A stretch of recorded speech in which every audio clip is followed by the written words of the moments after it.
We are at the halfway point of the NXL season.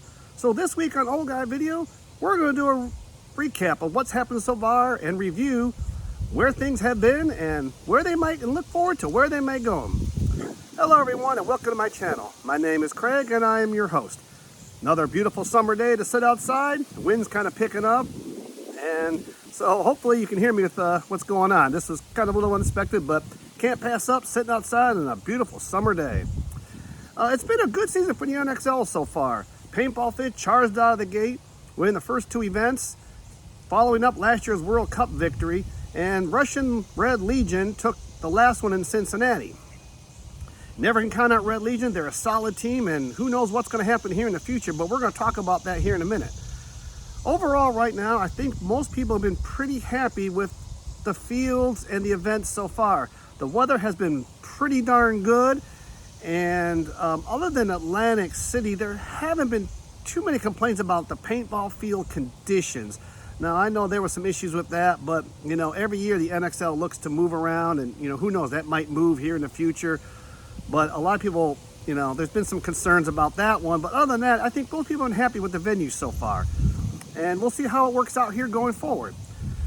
But as I said, Paintball Fit's been pretty solid. Even going into the last event, they still did pretty well. A lot of the matches have been close going into the, you know, the Ochos and semifinals. So they've been pretty competitive overall. So I think people have been pretty happy with that.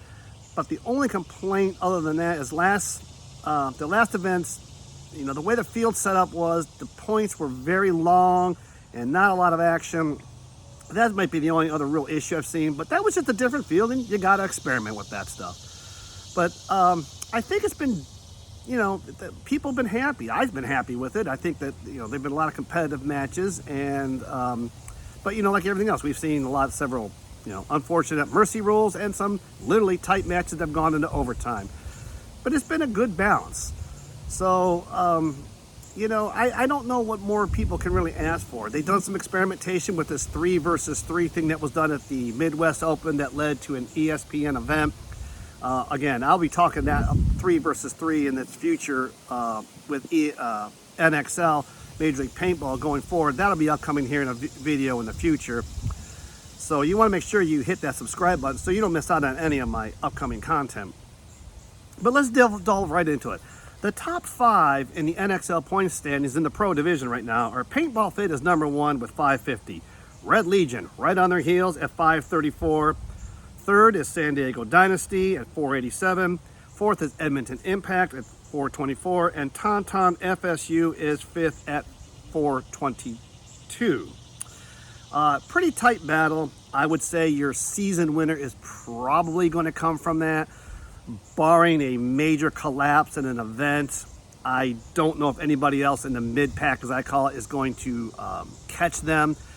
The mid-pack teams, I'm not going to go over all of them. It's been a kind of a struggle. Houston Heat's been kind of struggling a little bit, you know. Infamous and Aftershock, you know, they just returned, but they've been struggling, and a few other teams have been kind of, it's you don't know what team's going to show up from event to event, so the mid-pack is really jammed up there. But right now, everybody knows the last event of the year, World Cup, is a double point event, so this could change drastically on that last day, and I think it's literally going to go down to that event. I mean, any one of these teams could step up and sneak up and get the season crown, or they could hold on. But it's going to be a really good battle between these top 5 teams to who's going to win the overall season title. But that also leads us into the bottom 4, fighting for, you know, not to be regulated. And that, we'll start off with that. Number 17, ASG Aftermath. They're there at the 126 points. They're probably, well, you know, I hate to say it, the safest of the teams in the bottom. 18th, 19th, and 20 are all separated by only a few points. And 18th is NRG Elite at 68. New York Extreme is 1 point behind at 67. And New Jersey Leverage is 5 points behind them at 62. This just doesn't look good for the bottom 3, 18 through 20. You know, barring a miracle run by one of these teams where they might get into a top, you know, 15, top 10, maybe get into a Sunday event.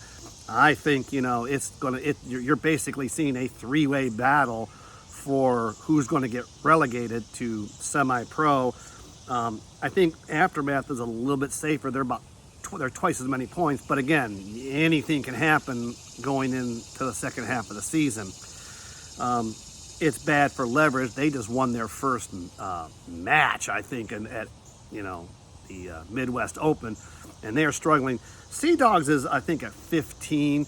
They're doing a little bit better. I think right now, if they can continue playing like they are, they should survive to season 2 if they choose to. But like I said, something can change this, but right now it's just not looking good for these three teams, and it could possibly end up being a tie at the bottom. And that, like I said, these teams are struggling. And that is one of the things with the NXL right now is there's a lot of questions of, is there a talent level issue? That's why some of these teams are struggling.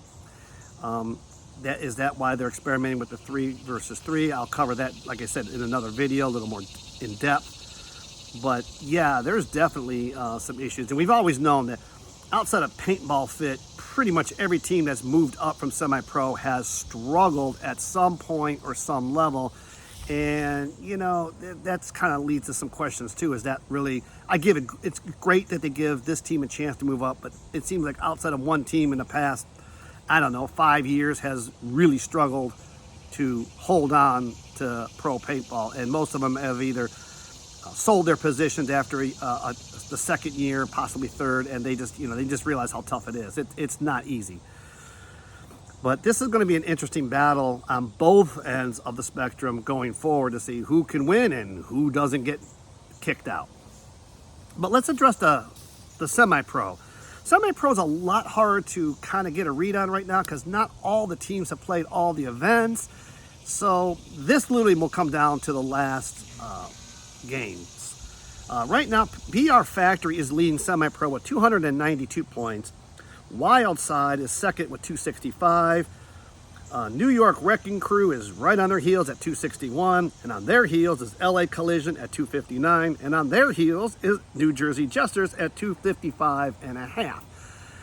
Again, it's hard to gauge right now what's going to happen because, like I said, I think some of these teams have skipped the first event, and due to travel expenses and everything else, this could play into who's going to get the promotion at the end of the year. But it will be continuing to watch to see who does earn the opportunity to go in the pro division at the end of the year. But like I said, overall, I think it's been a really decent year. The games have been competitive, and I'm looking forward to this continuing on further for the next few events. I have heard some rumblings that AC Diesel's had some issues. Sound like there's some internal struggles going on with personnel. They haven't done very well. Like I said, Houston Heat's been struggling. So in the next probably 2 months or so, probably going from about almost mid-August to mid-September, mid-October, you might see some roster adjustments by teams. Players are asking for releases or getting released, and some teams might try to pick up somebody maybe from semi-pro that might help them out for either speed or attack or something like that, trying to bolster their position for the rest of the year. So you may see a few more personnel moves coming up here in the next few weeks or months, and that should add some to it. But if you have any ideas, put your comments down below what you think about the season so far. I like to see them, I like reading them, and if we get enough, we'll talk about it some more. But once again, thank you for all your support. Make sure you hit that like button, and I look forward to seeing all of you on the paintball field soon.